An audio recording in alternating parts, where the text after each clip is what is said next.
Disclaimer: the following is based on my personal experience and understanding. All statements reflect my opinions and interpretations of events as they occurred. Any allegations of wrongdoing are just that, allegations, and will be addressed through the appropriate legal process. You may have heard about the Hulu series Mid-Century Modern, praised as a groundbreaking show about a group of gay men. But there's one major issue. It was groundbreaking when I originally pitched the concept, called Rainbow Estates, to 3 Arts Entertainment over a decade ago. At that time, I was told that the show was too gay, and even informed that George Lopez would allegedly never play a gay character. The story begins with my lifelong love for the Golden Girls. Like many gay men, I felt a strong connection to the show, and I wanted to understand that bond on a deeper level. So years ago, I went to Miami with my ex-partner, and we took what we called the Golden Girls Tour. That experience sparked the idea for a stage play about 4 gay men whose only shared passion was the Golden Girls. That play, The Golden Gays, sat dormant for years until I met my current husband. We decided to produce it in Los Angeles. The story involved 4 men who shared the same therapist. They tried experimental drag therapy and moved to Miami to live like the Golden Girls. Over time, they realized they had more in common as men than they thought, and the drag came off. They left Miami as bonded male friends. This led to my television pilot, Rainbow Estates, an offshoot of the play I'd been writing. I've been writing LGBTQ themed content since before the early 2000s, including spec scripts for Will and Grace, and even had some early interaction with Max Muchnick. That made me want to leave the industry altogether. Still, I revived my theater company, which had previously existed in both Philadelphia and Boston. The Golden Gays became an award-winning production, earning 2 Broadway World Honors in 2009 and an Ovation nomination. That's the West Coast version of the Tonys. In 2010, the L Word producer Larry Kinnar saw the show and approached me afterward, asking me if I had written anything for television.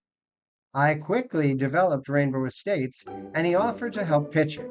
Over the next few years, he claimed to be sharing it with Creative Artists Agency, Ellen DeGeneres producers, and even Ryan Murphy. Our most significant pitch was to 3 Arts Entertainment, specifically through Leslie Collins, now Leslie Collins Small. This was the one meeting I personally attended. It was at the Lionsgate headquarters.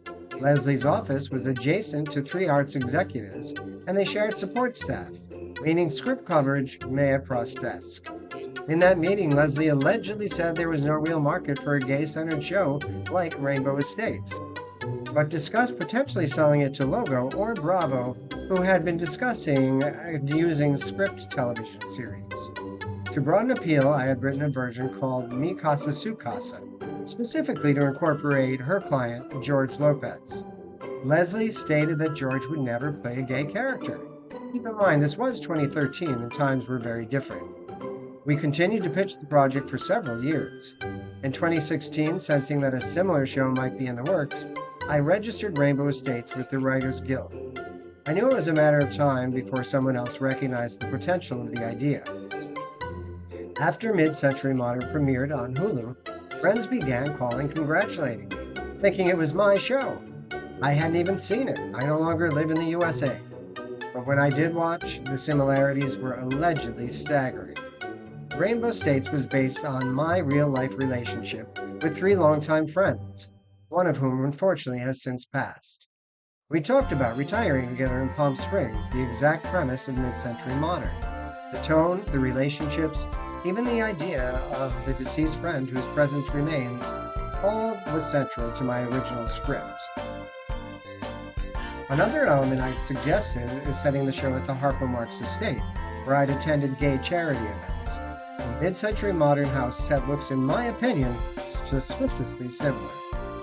Max Muchnick originally mentioned setting the show in Wilton Manors, Florida. Why change to Palm Springs? It had something to do with my script. And then there are the lines. Some were lifted directly from my pilot. Importantly, I envisioned the characters as younger, still enjoying the nightlife and vitality of Palm Springs, not as people in Heaven's Waiting. That nuance mattered to me. I'm not filing this lawsuit out of bitterness or revenge. I worked hard for years writing scripts and producing plays, often at a loss, just for a chance to break into television. And now the one project I was most proud of appears to have been taken without credit or acknowledgement. I reached out to the parties involved. I even offered to join the writing team. No one responded. So now I am filing a lawsuit in Los Angeles Superior Court against 3 defendants to begin with: the individual who received my material and 2 companies with whom I can show a direct line of access and substantial similarity. I'm confident in my case. I've won an appeal before in the Los Angeles Superior Court, and I'm prepared to go as far as necessary, including to the appellate courts if it comes to that. Especially during times like these when unity in the LGBTQ community is more important than ever, it's disappointing that those who claim to represent us won't even engage in a conversation, despite overwhelming evidence and my willingness to cooperate. I expect Discovery to show that this concept was widely pitched and that what you see now on Hulu is a derivative of that original idea. I'll be sharing updates on this channel. Thank you for listening and supporting our original queer voices.